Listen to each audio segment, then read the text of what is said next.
James Hayes with Don's Appliances here, joined today with... Rob Sobek, also from Don's Appliances. Yes, so we're down at the Canonsburg store today, and we wanted to talk to you. Mainly we want to touch on maybe some of the DIY guys out there that like to do some of this stuff themselves, or maybe you have a builder that's going to install appliances, and there's so many different appliances out there. It's really tough to know everything about every last one. We will not cover everything in one episode for sure. No, but some of the things that we see pretty regularly, front load laundry, they're shipping bolts in those. If you actually went to put in, if you look around the back, there's going to be 4 bolts in there.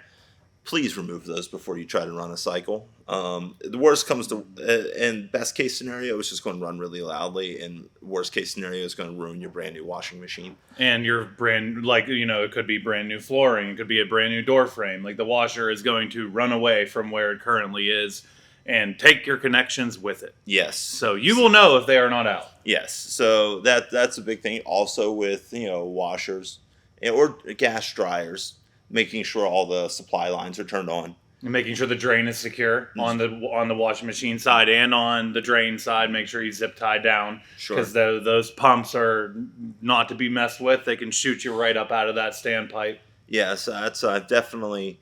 I've had a handful of customers, call me about a gas dryer not heating, and I would say 9 times out of 10, no one turned the gas line back on. You're just a quarter turn away from drying clothes. Yeah, so... That's a big one, and then also to that point, dishwashers.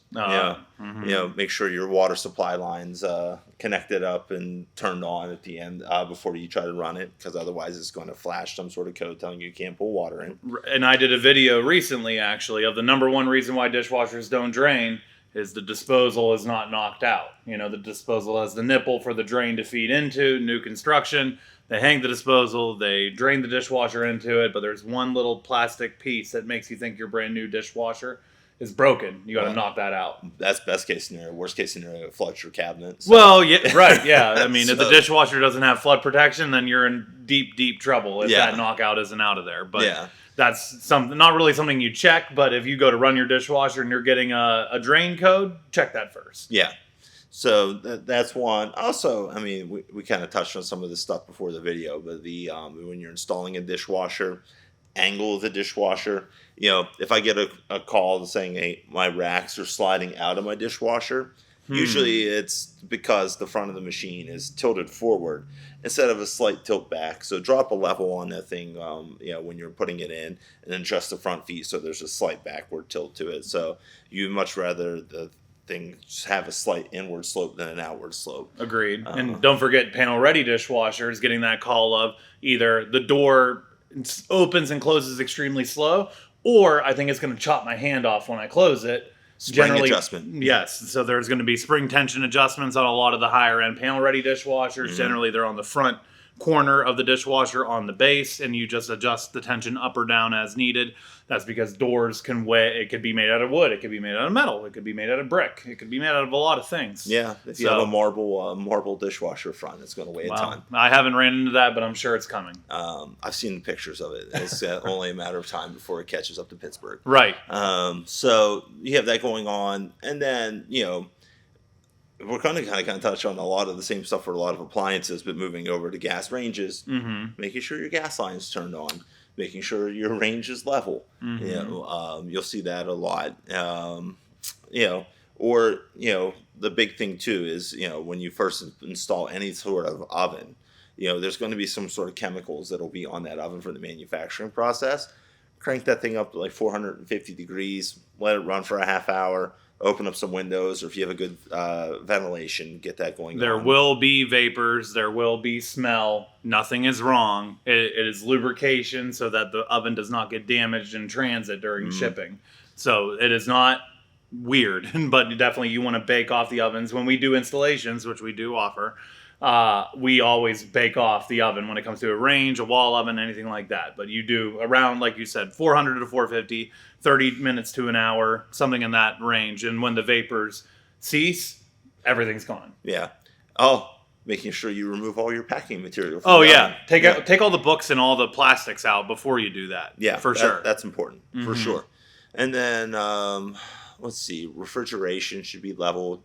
I get that if it's not, then sometimes it can generate extra noise. So I've had that occur occasionally. And I guess if we circle back to laundry for a second, making sure your washing machine is level. That's pretty important. Yeah, because otherwise a couple things will happen there. It's like, some machines are really good about just flashing an uneven code of some sort and then powering itself down. Other ones will just push right through that code, and then it's going to sound like a freight train's running through your Or try to eyes. re-level it. They think that the load is making it unbalanced, opposed to the machine itself being not level. And it'll just spend hours and hours and hours trying to remove that load to make it even, and it never will. Never will. Yeah. So, I definitely was over at the neighbor's house the other day because he was having that issue, and that was the problem. Leveling is extremely important. Yeah. Extremely. I mean, with the range, I've had customers call and say, they're cooking an egg and they can't get it to stay in the middle of the pan. What do you think the problem was? Yeah. The range wasn't level. Yeah. 100%. Imagine that. And that's huge. Or, once you're baking a cake and then all your batter runs to one side, now you have this kind of lopsided cake. Range isn't level. Well, I know where my piece needs to be cut from, to be fair. Yeah. Then moving on from that, though, like microwaves, something that's important is whenever you have an over-the-range style, you're going to want to make sure your vents or the filter screens are installed on the bottom so that the grease has somewhere to go instead of inside of the internals of the microwave. Sure. Taking all the packing material out of it, all the same. With the convection style ones, being on the lookout for any accessories that shouldn't be in there when it's microwaving. Yeah. Still don't microwave metal in a convection microwave. There's that's bad. Yeah, not good. Or if you're installing it yourself, which is kind of the crowd we're leaning towards, if you're venting out when you go to install an over-the-range microwave, you actually have to flip the blower. There's 3 ways you can put it. There's a rear exhaust, a vertical exhaust, or put it like towards the front, and that's going to make it the recirculating option. And then it'll blow it through the grease filters at the front of the unit. And how they ship, to my knowledge, I don't think it's standardized. I think some of them ship set for recirculating, some of them ship for upward, some of them ship for horizontal, like it's just kind of random which way the blower is pointing whenever they ship, depending on what manufacturer it is. But make sure your blower's pointing in the right direction for sure. 100%. And then I guess we're jumping all over the place. But Whatever. one important thing is with refrigeration. We kind of touched on it a little bit. But temperature settings. Yeah. Or, there are a couple models. I will say that the Miele freestanding refrigerator, I know for a fact, Ice Maker ships default turned off. So if you plug it in and 2 days later you call me and say, hey, this isn't making ice, you got to just turn the button. Sub-Zero too. Sub-Zero comes with the Ice Maker shut off. So. Okay. But, I mean, if you are a do-it-yourselfer, the good news is we have a lot of people who have been doing this business for a very long time, like James. And you have people who used to do installation before they came to the sales side, like me. So you can either call the store and ask the questions you need to ask. You can go online, chat with our online team, and they can get you pointed in the right direction. We can get you links to user manuals and things like that. So we can help you, whether it's in the store, on the phone, or on the website. Just go to donsappliances.com.